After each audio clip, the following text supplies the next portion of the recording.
Bon alors, aujourd'hui on se penche sur des textes assez denses, hein, de Bediüzzaman Saïd Nursi, et puis un commentaire qui l'accompagne. Et l'idée centrale qui ressort, c'est un peu paradoxal, hein. Renoncer au monde, oui, mais dans le cœur, pas par les actes. C'est tout à fait ça. C'est vraiment la clé de lecture.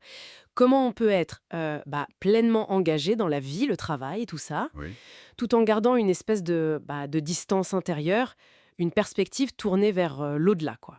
Et les textes nous donnent des pistes pour comprendre ça. d'accord. Alors pourquoi ce détachement juste intérieur?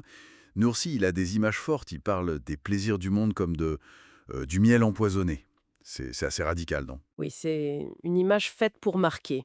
Mais ce qui est fascinant, c'est que ça vise pas seulement, disons, les plaisirs interdits, ça vise aussi les plaisirs permis, les choses licites, Ah oui, c'est même les aussi choses permises. moyen. Exactement. L'idée, c'est que même ces joies-là, elles ont un prix caché. Soit elles durent pas, et quand on les perd, ben, ça fait mal, soit l'effort pour les avoir est énorme, parfois disproportionné. Mais il y a toujours une contrepartie amère, en quelque sorte. C'est un peu ça, oui. L'amertume de la perte ou le coût de l'acquisition. Et cette idée de fugacité, elle est renforcée par une autre raison qu'il donne, euh, l'inutilité de tout ça face à la tombe qui nous attend. Tout à fait. La perspective de la mort et surtout du passage dans le barzakh, cet état intermédiaire, tu vois, entre la mort et le jugement, Oui, ça rend l'attachement trop fort aux choses matérielles, un peu dérisoire en fait. Ce qu'on trouve beau et important ici, eh bien là-bas c'est décrit comme laid, sans valeur réelle. Les critères sont complètement inversés. d'accord. Alors, pour nous aider à saisir cette idée qui est quand même pas si simple, de détachement juste intérieur, le commentaire utilise des métaphores. Le monde comme un champ ou comme un livre. Qu'est-ce que ça veut dire concrètement? Alors, prenons le chant. Il y a un indice connu qui dit «le monde est le champ de l'au-delà». Oui, Ça veut dire qu'on travaille ce champ, notre vie ici, mais pas pour s'attacher à la terre elle-même, tu vois. Le but, c'est la récolte future. pour l'éternité. Voilà, pour l'éternité. On s'investit, on travaille dur, mais l'objectif final, c'est le retour à la maison. Pas de rester fixé sur le champ. D'accord. L'image du champ, c'est clair. On cultive pour après. Et pour l'autre métaphore, le monde comme un livre, comment ça marche, cette idée d'utiliser sans s'attacher? Alors, pour le livre qui reflète Dieu, celui dont tout dépend, c'est un peu pareil. Il faut lire le monde.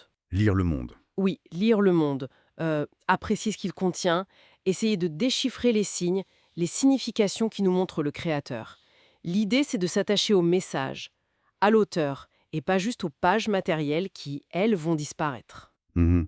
Et ça implique aussi de réaliser que même nos propres capacités, notre petite marge de volonté, Oui, cette volonté est limitée. voilà, cette petite part de choix que Dieu nous laisse, et puis les moyens qu'on utilise, tout ça, ça vient de lui. Donc logiquement, la gratitude, l'attachement profond, ça devrait remonter à la source, pas s'arrêter aux créations ou à ce qu'on croit posséder. Il y a une autre image qui m'a marqué, c'est devoir répondre à l'invitation de Dieu avant d'être emmené, lié et enchaîné. C'est assez fort comme image, non? Oui, c'est très fort. Ça met l'accent sur le fait que le départ, ce voyage vers l'au-delà, il est inévitable. On n'a pas le choix d'y aller ou pas. Le choix, c'est comment on y va, alors. C'est exactement ça. Soit on accepte l'invitation volontairement en essayant d'aligner sa vie sur les principes divins, soit on résiste et on finit par être emmené, disons, contraint.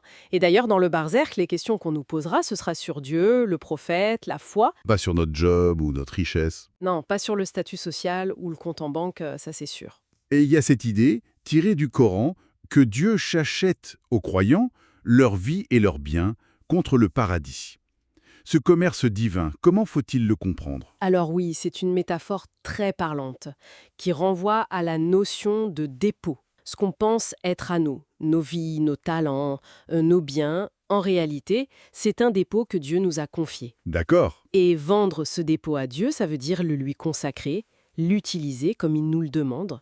Et en faisant ça, non seulement on assure la vraie valeur de ce dépôt pour l'éternité, On le sauve en quelque sorte. oui, on le sauve et on reçoit une récompense immense en plus. À l'inverse, si on s'y accroche égoïstement, si on l'utilise mal, On le perd de toute façon. exactement, on le perd de toute façon à la mort.